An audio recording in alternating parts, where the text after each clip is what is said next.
Hello everyone, welcome back to my YouTube channel. तो आज हम डिस्कस करने वाले हैं how to find molecular mass, जिसे हम मोलर मास भी बोलते हैं या मॉलिक्यूलर वेट भी बोलते हैं। तो आज का वीडियो बहुत ही ज़्यादा इंपॉर्टेंट है। तो जिस किसी को भी अगर मॉलिक्यूलर मास निकालने नहीं आता है तो ये वीडियो आप कंप्लीट देखिए, आपको अच्छी तरीके से समझ में आ जाएगा। तो यहाँ पर आप देख सकते हो, यहाँ पर हमने 4 कंपाउंड लिए हैं, CO2, H2O, NaCl and HCl। तो पहले कंपाउंड का निकालते हैं मॉलिक्यूलर मास। यहाँ पर आपको एक बात याद रखनी पड़ेगी, अगर किसी भी कंपाउंड का मॉलिक्यूलर मास आपको निकालना है तो उसके लिए कंपाउंड में जो एलिमेंट है ना, जैसे यहाँ पर कार्बन है, तो इन एलिमेंट का एटॉमिक मास आपको पता होना चाहिए। अगर एटॉमिक मास पता है तो ही आप किसी भी कंपाउंड का मॉलिक्यूलर मास फाइंड कर सकते हो। तो चलिए पहले कंपाउंड का मॉलिक्यूलर मास निकालते हैं। तो यहाँ पर देखिए, कार्बन है और ऑक्सीजन है, यहाँ पर 2 एलिमेंट है।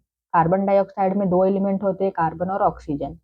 तो यहाँ पर कार्बन का एक ही एटम है और यहाँ पर ऑक्सीजन के 2 एटम है। तो सबसे पहले कार्बन देखिए, कार्बन का एक ही एटम है, तो यहाँ पर लिखेंगे 1 इनटू।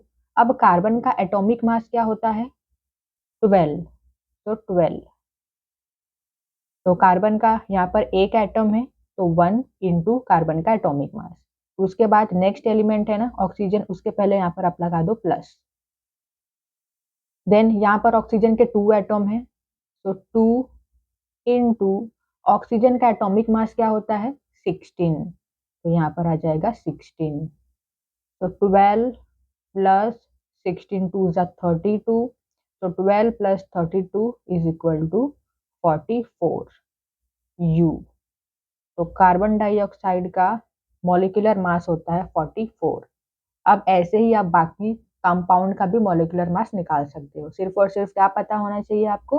एलिमेंट का एटॉमिक मास नंबर। अब देखिए यहाँ पर वाटर है H2O, हाइड्रोजन के यहाँ पर 2 एटम है, सो 2 इनटू हाइड्रोजन का एटॉमिक मास होता है 1, सो 1। देन प्लस ऑक्सीजन का यहाँ पर एक ही एटम है, तो 1 इनटू ऑक्सीजन का एटॉमिक मास होता है 16, सो 2 प्लस 16, यहाँ पर आ गया 18 यू। सो वाटर का मॉलिक्यूलर मास होता है 18। Then next is NaCl। अब देखिए यहाँ पर सोडियम है और क्लोरीन है, तो सोडियम का एक ही एटम है यहाँ पर और क्लोरीन का भी एक ही एटम है। तो सोडियम के लिए देखिए, सोडियम का यहाँ पर एक ही एटम है ना, सो 1 इनटू। अब सोडियम का एटॉमिक मास क्या होता है? 23, तो यहाँ पर आ गया 23 प्लस क्लोरीन का भी एक ही एटम है, मतलब यहाँ पर एक ही क्लोरीन है। ऐसा नहीं है कि यहाँ पर 2 लिखा हुआ है, ठीक है, कुछ नहीं है, मतलब 1। तो 1 इनटू क्लोरीन का एटॉमिक मास क्या होता है? 35.5। तो 23 प्लस 35.5 कितना आ जाएगा यहाँ पर? 58.5।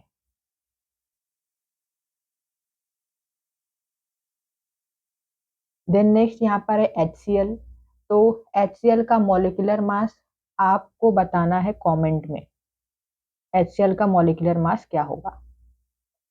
तो अगर आपको ये वीडियो समझ में आई हो, वीडियो अच्छी लगी हो, तो वीडियो को लाइक कीजिए, शेयर कीजिए और साथ ही साथ हमारे चैनल को सब्सक्राइब कर लीजिए।